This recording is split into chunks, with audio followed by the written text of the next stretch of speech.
Children, what I want to share with you today is the ambidentate ligands. Myself, Dr. Dignavar. Ambidentate ligands. Ambidentate ligand is a type of ligand which have the ability to bind the central atom via the atoms of two different elements. Ambidentate ligands can attach to the central atom in two places. Ambidentate ligands have more than one different potential donor atom.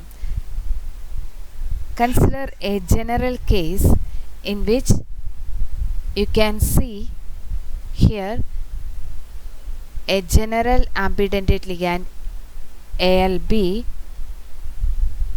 Ambidentate ligands are those ligands it have two potential donor sites here, that is A and B. So these can attach to the central atom in two places. Okay.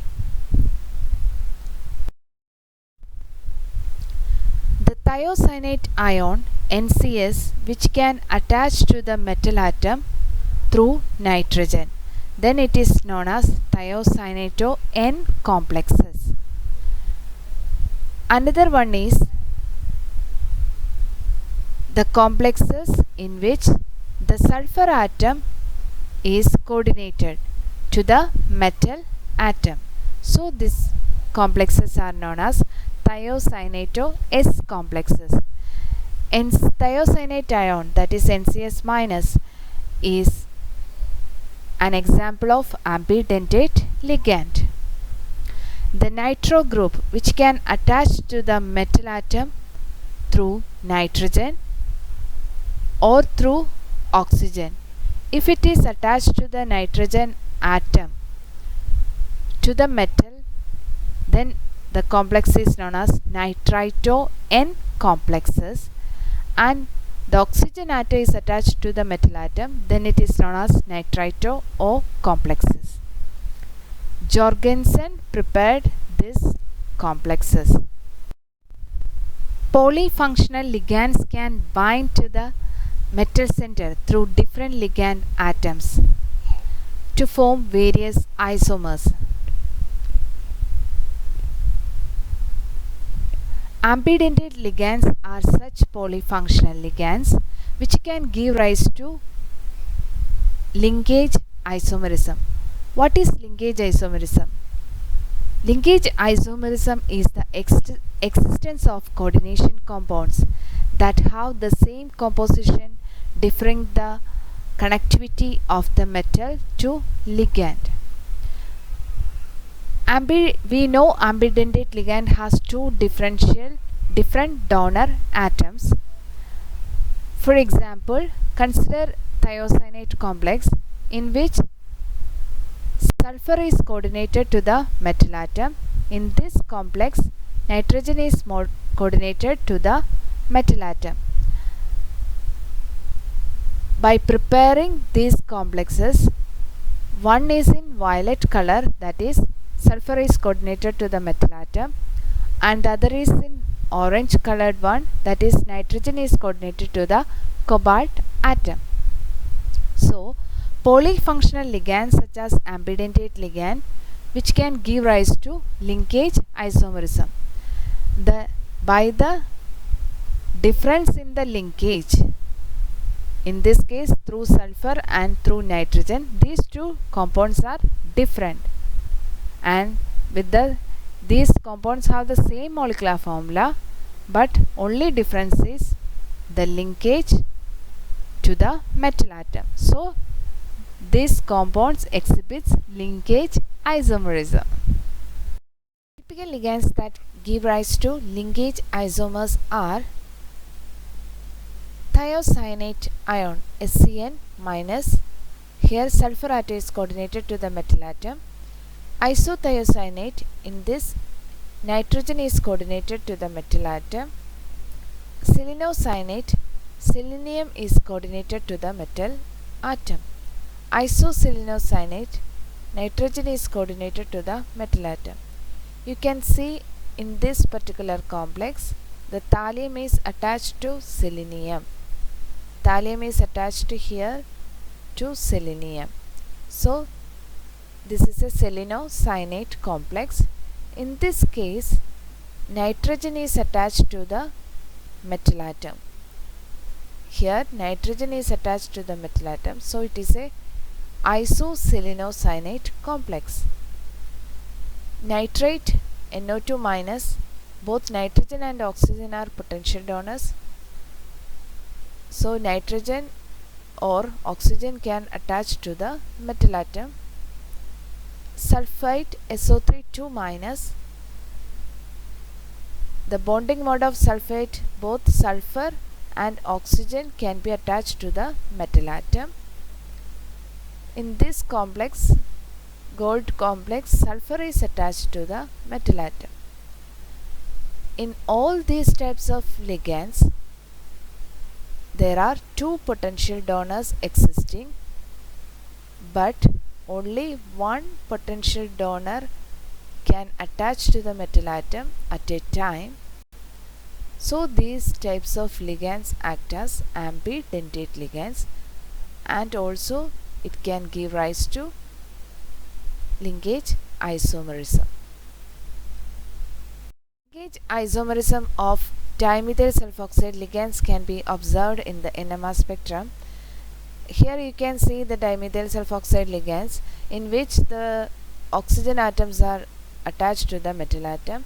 Here both the sulfur atoms can be attached to the metal atom. Ambidentate ligand and polydentate ligands both are completely different terms and they do not have any similarity. For example, in the case of bipyridine, here nitrogen atoms act as potential donor. When a ligand has two donor sites, in the case of bipyridine there are two donor sites, but both the atoms are same. Here both the atoms are nitrogen. Then the ligand is not called an ambidentate ligand. Okay. We know the ambidentate ligand has an ability to bind the central atom via two different elements. Okay. So this is not an ambidentate ligand. It has two potential donor atoms, but it is not said that ambidentate ligand. It is a bidentate ligand. So it is a polydentate ligand, and in that case it is a bidentate ligand. Okay.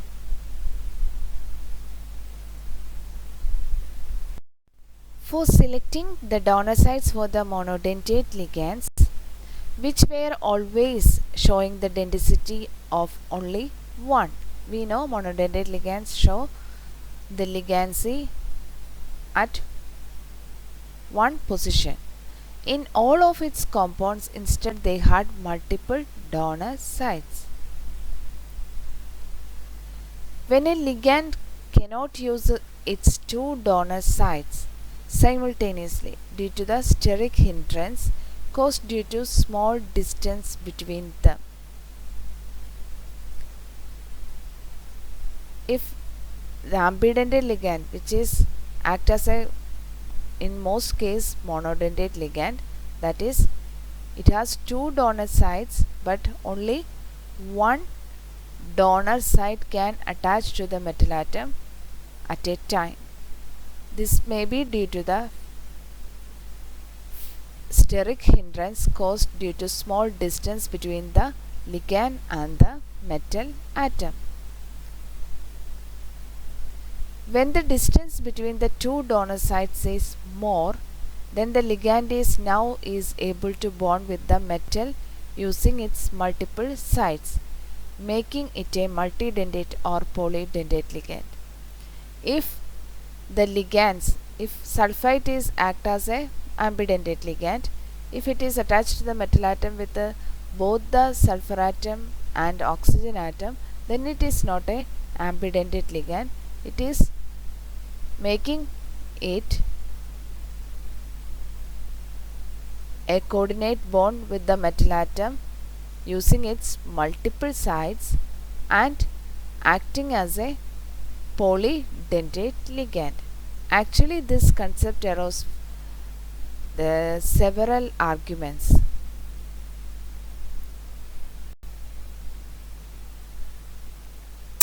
Several anions which possess two different reactive positions. Among such, NO2 minus, here the nitrogen atom can act as potential donor and oxygen also can act as potential donor. And in the case of Cn minus, both the carbon and nitrogen act as potential donor.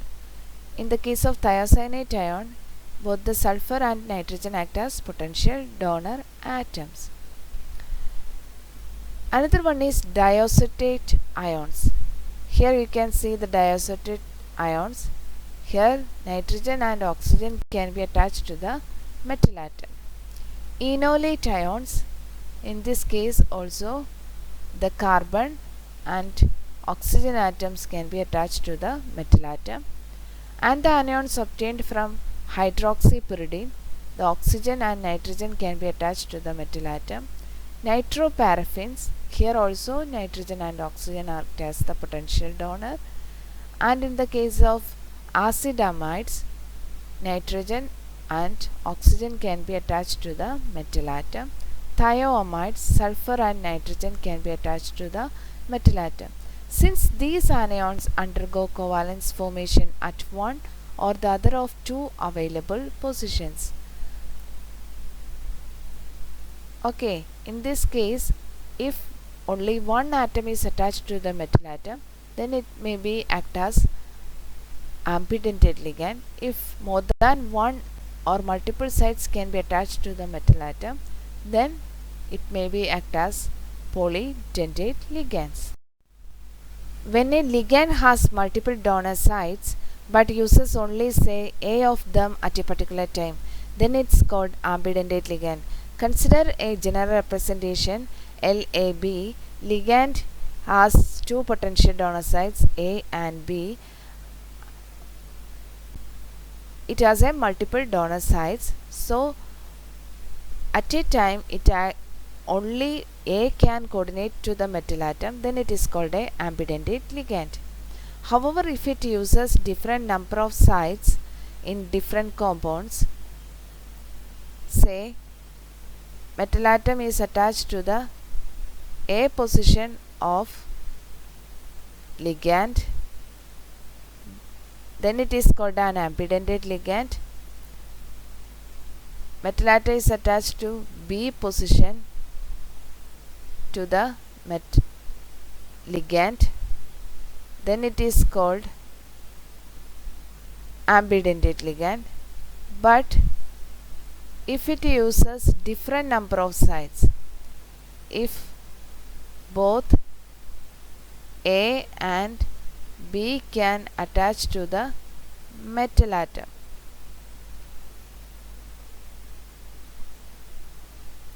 then it is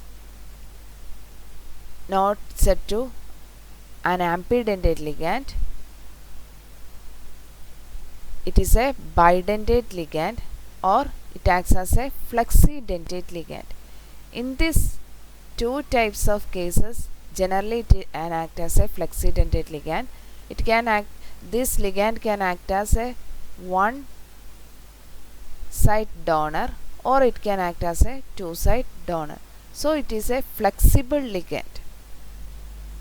According to the complex formation or the conditions of the complex reactions, the ligands determines how it is attached to the metal atom. If it is attached to the A position to the metal atom, if it is attached to the B position to the metal atom, or it can attach with the both of the positions to the metal atom. So it is a flexible ligand. Then it is known as a flexidentate ligand rather than a ambidentate ligand. We know ambidentate has an ability to bind the metal atom with a one potential donor at a time.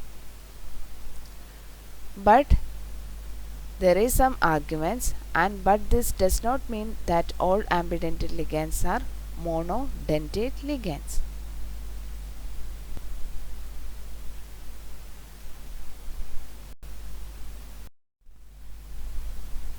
The ambidentate derivatives with multiple coordination sites can allow for the synthesis of coordination polymers, multimetallic complexes, and macrocyclic complexes.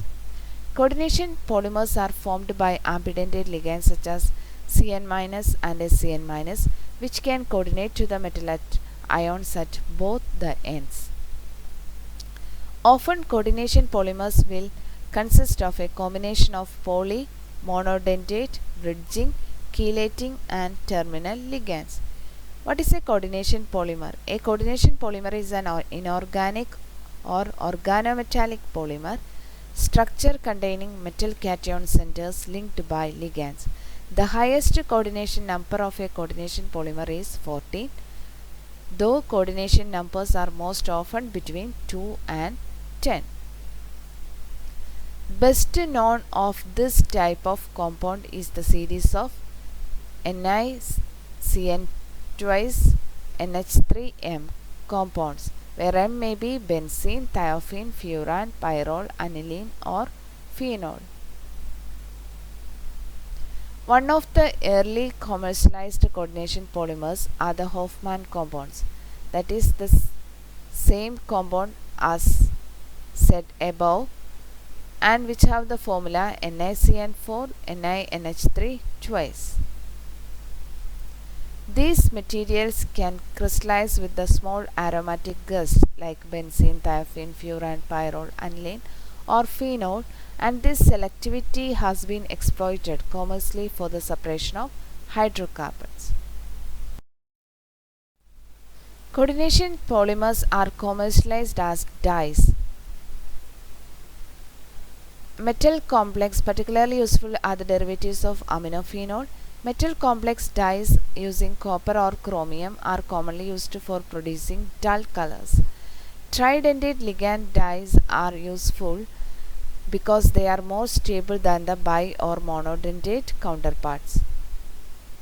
The process of conversion of primary aromatic amines into its diazonium salt is called diazotization. That is the first step.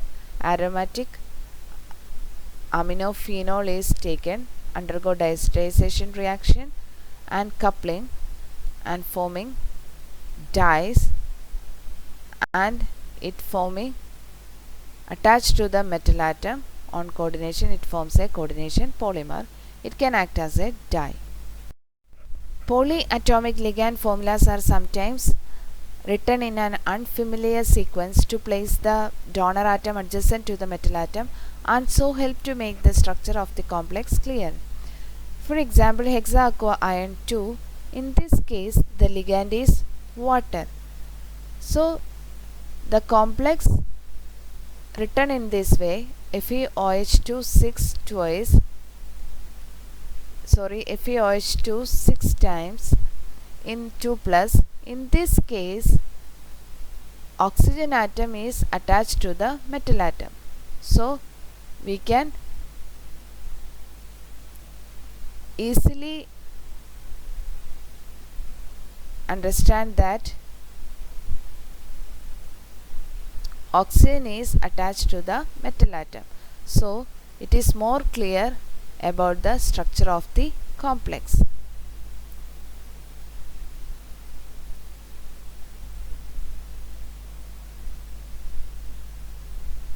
The donor atom in an ambidentate ligand is sometimes underlined. For example, in CS minus nitrogen is underlined. So nitrogen is the potential donor. Here sulfur is the potential donor. Here oxygen is the potential donor. Here nitrogen is the potential donor. In cyanide complex, carbon is potential donor. Nitrogen is potential donor. So the ambidentate ligand is underlined so that the donor atom is specified here. The donor atom of an ambidextrous ligand is sometimes indicated by underlining in a complex. Here you can see FeOH2 5 NCS. Here nitrogen atom is attached to the metal atom, and here oxygen is attached to the metal atom. So it is more clear. The kappa convention. As the complexity of the ligand name increases, a more general system is needed to indicate the points of ligation. The kappa terminology, in which the letter K is used to indicate the atom of ligation, has only recently been introduced. In the nomenclature of polydentate chelate complexes, a single ligating atom attachment of a polyatomic ligand to a coordination center are indicated by the italic element symbol produced by a Greek kappa. The italic symbol is K, that is kappa terminology. Monodentate ambidentate ligands provide simple examples, although for these cases the kappa convention is not significantly more useful than the donor atom simple convention. For example, the nitrogen bonded NCS, formerly called as isothiocyanato, now called as thiocyanato kappa N. Sulfur bonded compound NCS is thiocyanato KS or kappa S. Nitrogen bonded nitro, formerly called as nitro, now called as nitrito KN. Oxygen bonded one is nitrito KO. Here the kappa specified atom is that atom attached to the metal in a complex. What type of isomerism are possible for the complex with molecular formula? PT, PET thrice, SCN. In this complex we can see this is a thiocyanato ligand, is a ambidentate ligand. So sulfur can be attached to the metal atom or nitrogen can be attached to the metal atom. So this complex exhibits linkage isomerism. Thank you for your attention.